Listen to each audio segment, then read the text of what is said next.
Bismillahirrahmanirrahim. Assalamu alaikum. Today we are here to present and read lesson number 11, chapter number 11. I have a dream, written by Martin Luther King. So I have a dream का मतलब होता है जी मेरा एक ख्वाब है या मेरा एक ख्वाब. तो इसको स्टार्ट करते हैं बिल्कुल शुरू से बिना टाइम ज़ाया किए. तो I am not unmindful that some of you have come here out of great trials and tribulations. इसमें जो लफ्ज़ आपके पास मुश्किल है, अनमाइंडफुल का मतलब होता है बेखबर होना, ट्रायल्स एंड ट्रिबुलेशंस का मतलब होता है मुसीबत और आजमाइश और मुसीबत. तो पूरी लाइन का तर्जुमा होगा, मैं इस बात से बेखबर नहीं हूँ कि आप में से कुछ बहुत सी मुसीबतों और आजमाइशों में से निकल कर आए हैं. Some of you have come fresh from narrow jail cells. Cell कोठरी को कहते हैं, कमरे को भी कह लें तो इसमें कोई कबाहत ना होगी. कह रहा है कि आप में से कुछ हाल ही में यानी कि अभी अभी जेल के तंग कमरों से निकल कर आए हैं. Some of you have come from the areas where your quest for freedom left you battered by the storms of persecution and staggered by winds of police brutality. इसमें बड़ी मुश्किल लफ्ज़ है, तो पूरी लाइन का तर्जुमा करते हैं फिर लफ्ज़ों को देखेंगे. कह रहे हैं कि आप में कुछ उन इलाकों से आए हैं जहां आज़ादी के लिए आपकी तलाश की बिना पर सज़ाओं के तूफ़ान ने आपकी पिटाई की और पुलिस के जुल्म की तेज़ हवाओं ने आपको लड़खड़ा दिया. ठीक है जी. स्टैगर्ड का मतलब लड़खड़ाना, by the winds of police, हवाएं पुलिस का, ब्रूटैलिटी जुल्म. ठीक है. तो you have been the veterans of creative suffering, और आप लोगों पर जो है वो नई नई किस्म की तकलीफ़ों का तजर्बा किया गया. ठीक है. क्रिएटिव नई चीज़ को कहते हैं, वेटरन्स कहते हैं तजर्बा करना, तकलीफ़ों का तजर्बा करना. Continue to work with the faith that unearned suffering is redemptive.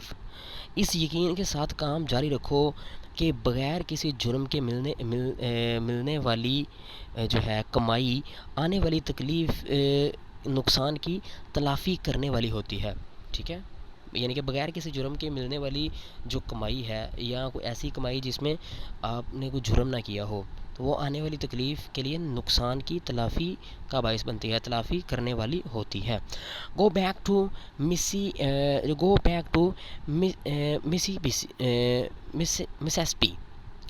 Mississippi. आप वापस मिसिसिपी चले जाएं. Go back to Alabama. आप वापस अलाबामा चले जाएं. Go back to South Carolina. आप जनूबी कैरोलिना वापस चले जाएं. Go back to Georgia. आप जॉर्जिया वापस चले जाएं. Go back to Louisiana. Go back to slums and ghettos of our northern cities. Louisiana वापस चले जाएं और हमारे शुमाली शहरों की कच्ची आबादियों और अक़लियती मोहल्लों में वापस चले जाएं. Knowing that somehow this situation can and will be changed. ये जानते हुए कि किसी ना किसी तरह ये सूरत हाल तब्दील हो सकती है और होगी. Let us not वैलो in the valley of despair. आओ हम मायूसी की वादी में ना डगमगाते हुए फिरें, यानी कि हम जो है वो मायूस ना हो जाएं. और ये ऊपर वाले पैराग्राफ में जो हमने पढ़ा है, इसमें जो मुश्किल लफ्ज़ हैं ये आप एक दफ़ा देख लें. बैटर्ड का मतलब होता है तशद्दुद का शिकार होना, यानी कि जिस शख्स की पिटाई की जाए. स्टॉर्म तूफ़ान को कहते हैं. परसिक्यूशन कहते हैं जुल्म व सितम, तशद्दुद को. स्टैगर कहते हैं लड़खड़ाना, तो इसको जो है इंग्लिश में स्टम्बल भी कहते हैं. वाइंड कहते हैं तेज़ हवा को. ब्रूटैलिटी कहते हैं जुल्म को, वायलेंस को. वेटरन कहते हैं तजर्बाकार, एक्सपर्ट को. क्रिएटिव कहते हैं नई चीज़ को. ठीक है. सफरिंग मुसीबत को कहते हैं. फेथ ईमान, यकीन. अनअर्म्ड का मतलब होता है, अर्न्ड का मतलब होता है बेखता, बग़ैर जुर्म वाली. रिडेम्पटिव का मतलब होता है तलाफ़ी करने वाली, सेविंग भी कहते हैं इसको इंग्लिश में. स्लम्स कहते हैं कच्ची आबादियों को. घैटू कहते हैं अक़लियती मोहल्ला. और वैल्यू कहते हैं डगमगाना. इसको आप स्टैगर और स्टम्बल भी कह सकते हैं. इन तीनों लफ्ज़ों का एक ही मतलब है. डिस्पेयर का मतलब होता है मायूसी. ठीक है. मायूस नहीं होना आपने. तो ये आपके पास जो है वो लफ्ज़ थे. अब आगे चलते हैं, आगे शुरू करते हैं. I say to you today my friends. ठीक है जी. यहाँ से इसको लेके जाएंगे, जो है वो कोशिश करेंगे आई हैव ए ड्रीम तक. तो इसको शुरू करते हैं जी. I say to you today, my friends, that in spite of the difficulties and frustrations of the moment, I still have a dream.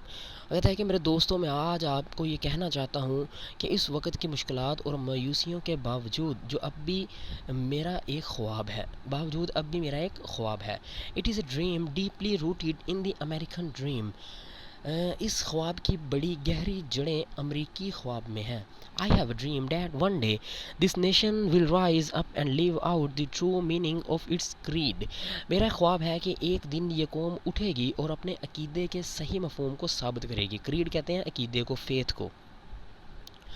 We hold these truths to be self-evident that all men are created equal. हमारे नज़दीक ये सच्चाइयाँ अपने आप को ज़ाहिर करने वाली हैं कि तमाम लोग बराबर पैदा किए गए हैं। I have a dream that one day on the red hills of Georgia, the sons of farmer slaves and the sons of farmer slave owner will be able to sit down together at the table of brotherhood. कहता है कि जी मेरा एक ख्वाब है कि एक दिन जर्जाई सुर्ख पहाड़ियों पर पुराने ग़ुलामों के बेटे और पुराने ग़ुलामों के मालिकों के बेटे भाईचारे की मेज़ पर इकट्ठे बैठने के काबिल होंगे। I have a dream that one day even the state of Mississippi, a desert state sweltering with the hot heat of injustice and oppression, will be transformed into an oasis of freedom and justice. तो कहता है कि जी मेरा एक ख्वाब है कि एक दिन मिसिसिपी की रियासत भी जो सहराई रियासत है और नाइंसाफ़ी और जुल्म की गर्मी से निडाल हो रही है, आज़ादी और इंसाफ के नखलस्तान में तब्दील हो जाएगी। ठीक है। I have a dream that my 4 little children will one day live in nation where they will not be judged by the color of their skin but by the content of their character. मेरा ख्वाब है कि मेरे 4 छोटे बच्चे एक दिन ऐसी कौम में रहेंगे जहां उनके मतलब फ़ैसला उनकी खाल के रंग की वजह से नहीं बल्कि उनकी किरदार के खुलासा या हासिल के मुताबिक किया जाएगा, यानी कि उनके किरदार के मुताबिक किया जाएगा। ठीक है जी। ये जहाँ तक हमने पढ़ा है इसका जो है ना वो हम कोशिश करते हैं कि इसके अल्फाज मानी जो है ना वो देख लें एक दफ़ा। ये आपके पास लफ्ज़ है इन स्पाइट ऑफ। ठीक है। इन स्पाइट ऑफ का मतलब होता है के बावजूद।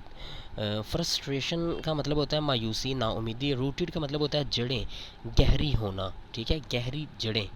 और क्रीड का मतलब मैंने बताया था अकीदा। सेल्फ एविडेंट का मतलब होता है अपने आप को खुद ज़ाहिर करने वाली। इक्वल, बराबर, आपको पता है। फार्मर कहते हैं साहबका को, ब्रदरहुड कहते हैं भाईचारे को, डिज़र्ट स्टेट कहते हैं सहराई रियासत, स्वेल्टरिंग कहते हैं तपती हुई, बर्निंग।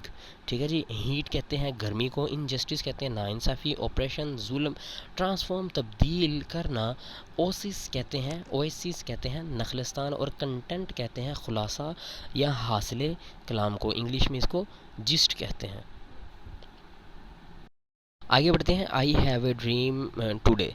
ठीक है जी। यहाँ से I have a dream today, I have a dream that one day the state of Alabama whose governor's lips are presently dripping with the words of interposition and nullification will be transformed into a situation where little black boys and black girls will be able to join hands with little white boys and white girls and walk together as a sister and brothers।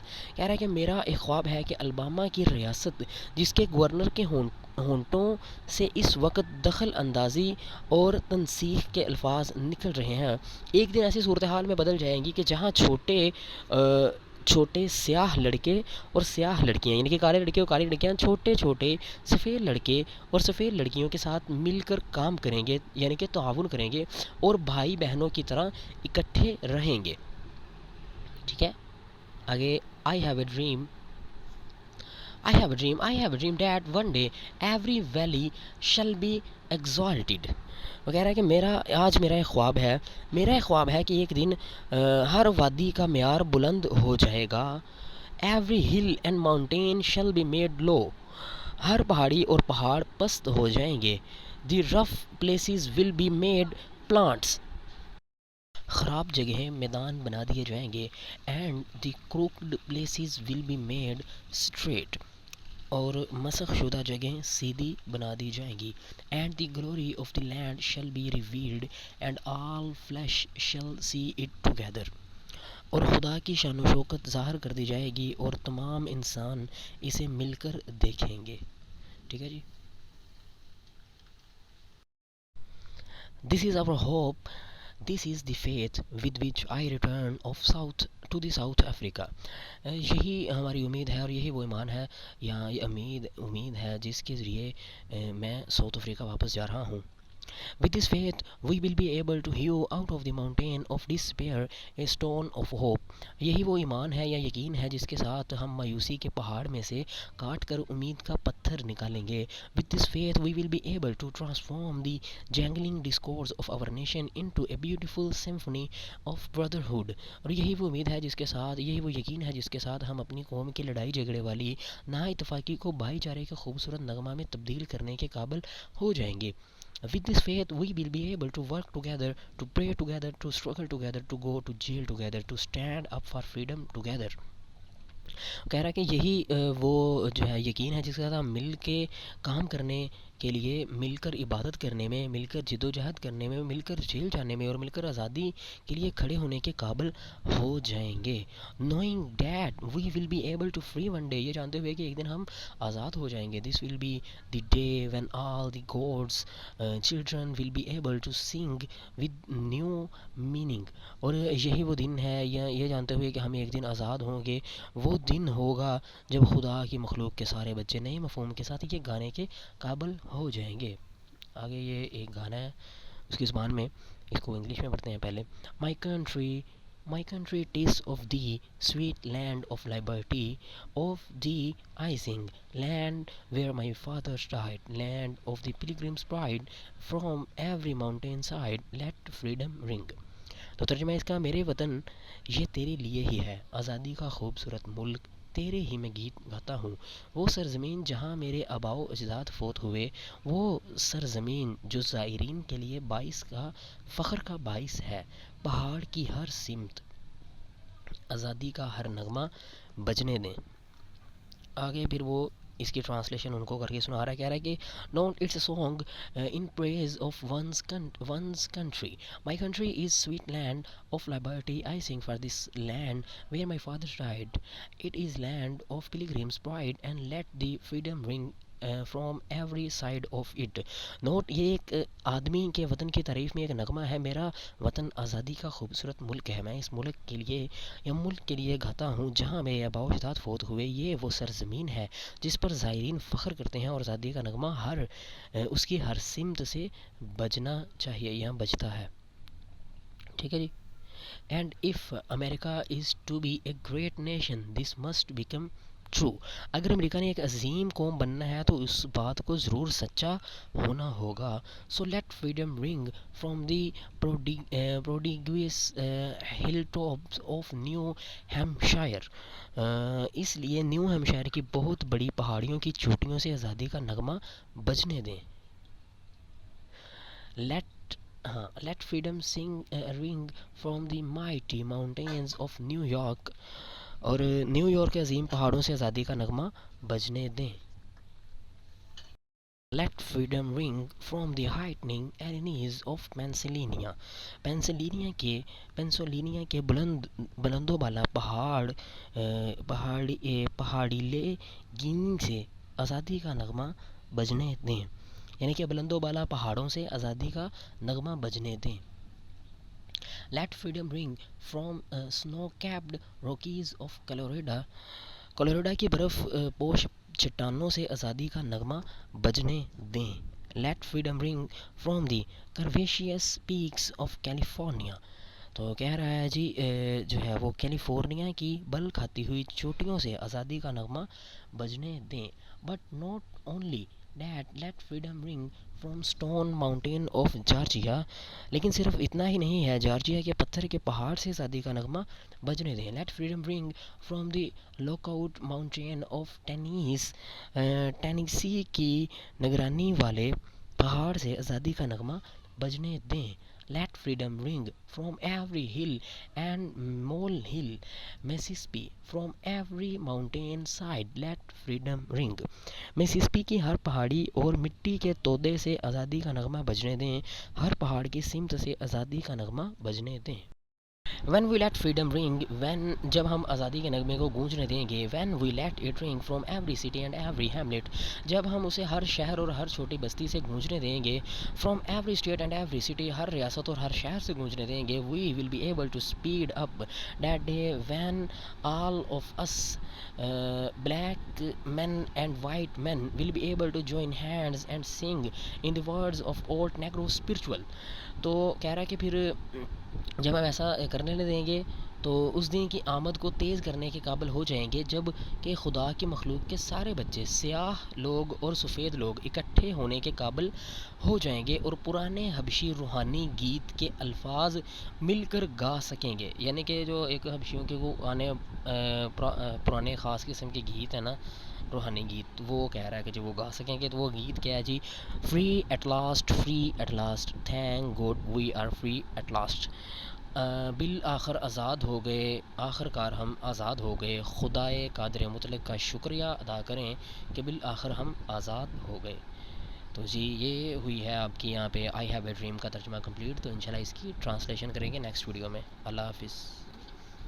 रहीम अस्सलाम वालेकुम। Exercise number 11, मतलब कि chapter number 11 की exercise, choose the correct answers. ये हमारे paper का हिस्सा है, इसको हम करेंगे। पहले दो के आंसर लगे हैं, पहले का बी, दूसरे का ए, ठीक है जी। इसके बाद नीचे आ जाएं तो तीसरे का C, they will prove their worth. उसके बाद what is the dream, the practice of brotherhood, ठीक है जी। तो ये उसकी बात हो रही है। उसके बाद which one is desert state sweltering with the heat of justice, injustice and oppression, Mississippi है, ठीक है जी। उसके बाद है what does the governor of Alabama do, create in interferences या मेक्स इंटरप्शंस। तो ये दोनों जो है वो एक ही बात है, यानी कि दोनों जुमले जो है वो सेम मीनिंग के हैं। तो अगर तो चार option same as it is आ जाएंगे तो आप पहले को क्लिक करेंगे, ठीक है जी। लेकिन अगर इन दोनों में से ए और बी में से एक होगा और तीन अलग होंगे तो फिर जो ए बी वाला है ना वो ठीक होगा। ये इसलिए दोनों को ठीक किया है। व्हाट विल बी एग्जाल्टेड, इसका मतलब वैली है इसमें, ठीक है। Every hill and mountain shall be made low means that, A है। उसके बाद लोड है और उसके बाद सी वाला ऑप्शन आपका बिल्कुल ठीक है। ट्रू फॉल्स हम नहीं करेंगे, आंसर क्वेश्चंस करेंगे, कॉलम नहीं करेंगे और बाकी भी नहीं करेंगे। यूज़ द करेक्ट जो है ना फॉर्म ऑफ वर्ब्स भी करेंगे, पंक्चुएशन भी करेंगे। ये 10 नंबर की आनी है आपके पेपर में, दोनों 5-5 नंबर के, ठीक है। आंसर क्वेश्चंस का पहले इनका यहाँ स्क्रीनशॉट लेके इसको याद कर सकते हैं। पहले दो का एक ही फ्रेम में आ गया, उसके बाद जो है ना यहाँ पे तीसरे और चौथे का आ जाएगा, इसमें स्क्रीनशॉट लेंगे तो यहाँ पे पाँचवें का आ गया, ठीक है। वीडियो स्टॉप करके आप बड़े आराम से निकाल सकते हैं। छठे और सातवें का आ गया, आठवें और नौवें का आ गया और ये 9वें 10वें का आ गया। उसके बाद आ जाएं use the correct form of verb पे। देखें जी इसमें फॉर्म ऑफ वर्ब जो इस्तेमाल हुई हैं, पहली है राइट, उसके बाद guarantee, come, work, sit, exalt, realize, be, ring, join, design. Be के अलावा बाकी जो 9 हैं उनका मसला ये है कि उनमें हमने जो है ना उनमें से अक्सर में जो है वो फर्स्ट फॉर्म जो है आपकी इनमें से जो है ना अक्सर वो है प्रेजेंट इनडेफिनिट की उन्होंने फर्स्ट फॉर्म लगाई हुई है तो उसको कर देंगे सेकंड फॉर्म, और बाकी जो है वो कंटिन्यूस का होगा तो आईएनजी लगा देंगे। जैसे पहला आपके पास है the architects of our republic are writing the magnificent words, ठीक है। तो रिपब्लिक राइट मैग्निफिकेंट वर्ड्स, तो ये जुमला जो है ना आपके पास चूँकि प्रेजेंट कंटिन्यूस का है तो इसमें आर राइटिंग आ जाएगा। इसी तरह दूसरे बाद है आल मैन आर गारंटीड, तो all men guarantee the unalienable rights of life, तो इधर आ जाएगा आर गारंटीड। उसके बाद है वी कम, तो we have come to this valley, ठीक है। वी हैव कम इसका मतलब है ये जो है ना वो प्रेजेंट परफेक्ट का जुमला है। तो उसके बाद आगे है to work, continue work with the faith, to work with the faith, ताकि जुमले का मीनिंग जो है ना मुकम्मल हो जाए, और वर्किंग आ जाएगा, ठीक है। यहाँ टू वर्क आएगा या वर्किंग, उसके बाद विल सिट आ जाएगा, उसके बाद विल बी एग्जॉल्टेड रियलाइज्ड आएगा, शल भी आएगा, रिंग आएगा, विल जॉइन आ जाएगा और इज़ डिज़ाइंड। इसी तरह नीचे ये जो है आपकी यहाँ से कंप्लीट हो रही है, आई हैव से शुरू हो रही है और इक्वल पे कंप्लीट हो रही है। तो ये आपके पास इसकी बिल्कुल एक्यूरेट जो है ना पंक्चुएशन दी हुई है, इसके आप स्क्रीनशॉट लेके इसको याद कर सकते हैं।